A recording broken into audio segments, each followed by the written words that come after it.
Dear friends, നമ്മുടെ എനർജിയെ എങ്ങനെ തിരിച്ചുപിടിക്കാം എന്ന വിഷയത്തെക്കുറിച്ചാണ് ഇവിടെ സംസാരിക്കുന്നത്. ഒരു എനർജറ്റിക്കായ വ്യക്തിയെ വീക്ഷിച്ചാൽ തന്നെ നമുക്ക് മനസ്സിലാക്കാം. നിൽക്കുന്നതിലും നടക്കുന്നതിലും പറയുന്നതിലും എല്ലാം തന്നെ ഒരു ക്വാളിറ്റി ഉണ്ടായിരിക്കും. ഒരു വ്യക്തിക്ക് അദ്ദേഹത്തോട് തോന്നുന്ന ഒരു ഇഷ്ടവും അദ്ദേഹം പുറത്തേക്ക് കൊടുത്തുകൊണ്ടിരിക്കുന്ന എനർജിയും എങ്ങനെയുള്ളതായിരിക്കും, എന്തിനെ ആശ്രയിച്ചിരിക്കും ജീവിതം മുന്നോട്ട് നീങ്ങുന്നത്. ഒരു വ്യക്തി വളർന്ന സാഹചര്യം അദ്ദേഹത്തെ അങ്ങനെയാക്കുകയാണ് ചെയ്യുന്നത്. നല്ല എനർജറ്റിക് ആയ വ്യക്തിയെ ആളുകൾ ബഹുമാനിക്കുകയും എല്ലാ മീറ്റിങ്ങുകളിലും പങ്കെടുപ്പിക്കുകയും ചെയ്യുന്നത് നിങ്ങൾ ശ്രദ്ധിച്ചിരിക്കും, ഇല്ലേ? അദ്ദേഹത്തെയായിരിക്കും അത്തരം വ്യക്തികൾ കൊണ്ടുപോകുന്നതും ശ്രദ്ധിക്കുന്നതും എല്ലാം. അത്തരത്തിൽ ഒരു എനർജി തനിക്ക് ഉണ്ട് എന്ന് മനസ്സിലായാൽ അദ്ദേഹത്തിൻ്റെ കൂടെയുള്ള ആളുകൾ തന്നെ അദ്ദേഹത്തെ ഉയർത്തിക്കൊണ്ടുവന്ന് ഏതെങ്കിലും ഉയർന്ന പദവികൾ നൽകും. ഇതാണ് സമൂഹം. സമൂഹത്തെ ശ്രദ്ധിച്ചാൽ അത് മനസ്സിലാക്കാൻ കഴിയും. അങ്ങനെയുള്ളവർക്കാണ് ഏറ്റവും കൂടുതൽ അവസരങ്ങൾ ലഭിക്കുന്നത്. നമ്മുടെ സമൂഹം അങ്ങനെയാണ് എവിടെയും ചെയ്യുന്നത്. അതിന് നല്ലൊരു ജീവിതത്തിന് ഒരു ക്വാളിറ്റി വേണമെങ്കിൽ കുറച്ച് ടിപ്സ് ഫോളോ ചെയ്യുന്നത് നല്ലതാണ്. അതിനായി ആദ്യം വേണ്ടത് രാവിലെ തന്നെ നേരത്തെ എഴുന്നേൽക്കുക എന്നുള്ളതാണ്. പിന്നീട് നിങ്ങളുടെ നല്ല ഗുണങ്ങളെ പ്രശംസിക്കുക. കഴിഞ്ഞുപോയ കായം അല്ലെങ്കിൽ കഴിഞ്ഞുപോയ കാലം, കഴിഞ്ഞുപോയ സമയം എന്നൊന്നില്ല. എല്ലാം നമ്മുടെ പഠനങ്ങൾ മാത്രമായിരുന്നു. അതിൽ നിന്നും ലഭിച്ച നല്ല അനുഭവങ്ങളെ മാത്രം ഓർക്കുക. ഇന്നത്തെ മൂമെൻറ്റ്സ് അത് ഇന്നലത്തേതിനേക്കാൾ മികച്ചതാക്കുവാൻ നിങ്ങൾ ശ്രദ്ധിക്കുക. കഴിഞ്ഞ കാലങ്ങളിലെ നല്ല അനുഭവങ്ങളെ നിങ്ങൾക്കൊരു നോട്ട് ബുക്കിൽ എഴുതി വയ്ക്കാം. മോശം അനുഭവമാണെങ്കിൽ അത് പേപ്പറിൽ എഴുതിയിട്ട് കത്തിച്ചു കളയാം. അടുത്ത ടിപ്സ് നമുക്ക് നോക്കിയാലോ. കണ്ണാടിയിൽ എഴുന്നേറ്റ ഉടനെ നോക്കുക. നിങ്ങൾ ഒരു വിജയായി സ്വയം കാണുക. എനിക്ക് നല്ല കാര്യങ്ങൾ ഒരുപാട് ചെയ്യുവാൻ സാധിക്കുമെന്നും എനിക്ക് ഒന്നിനെയും ഭയമില്ല എന്നും ഹാപ്പിയായി പറയുക.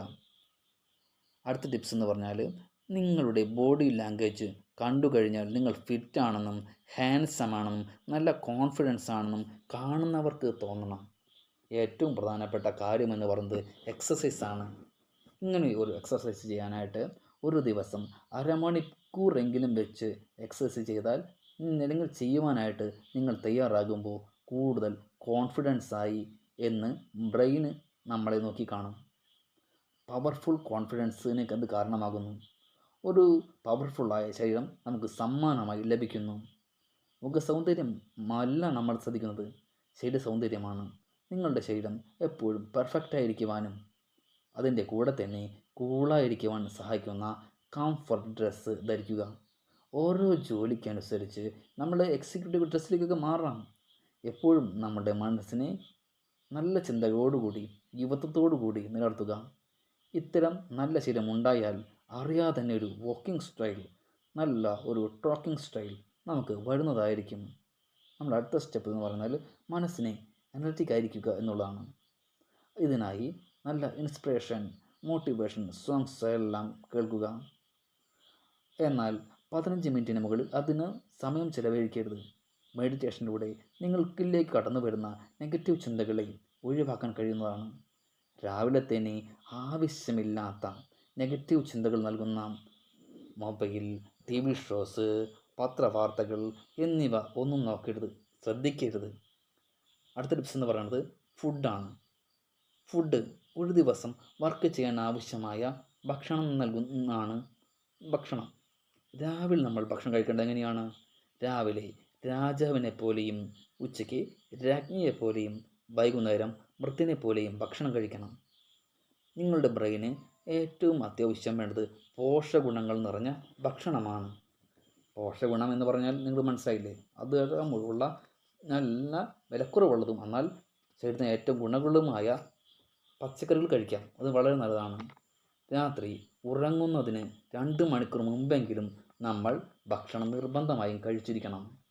അങ്ങനെ ചെയ്താൽ രാവിലെ എഴുന്നേൽക്കുമ്പോൾ നല്ല ഊർജ്ജത്തോടു കൂടി എഴുന്നേൽക്കാൻ കഴിയും.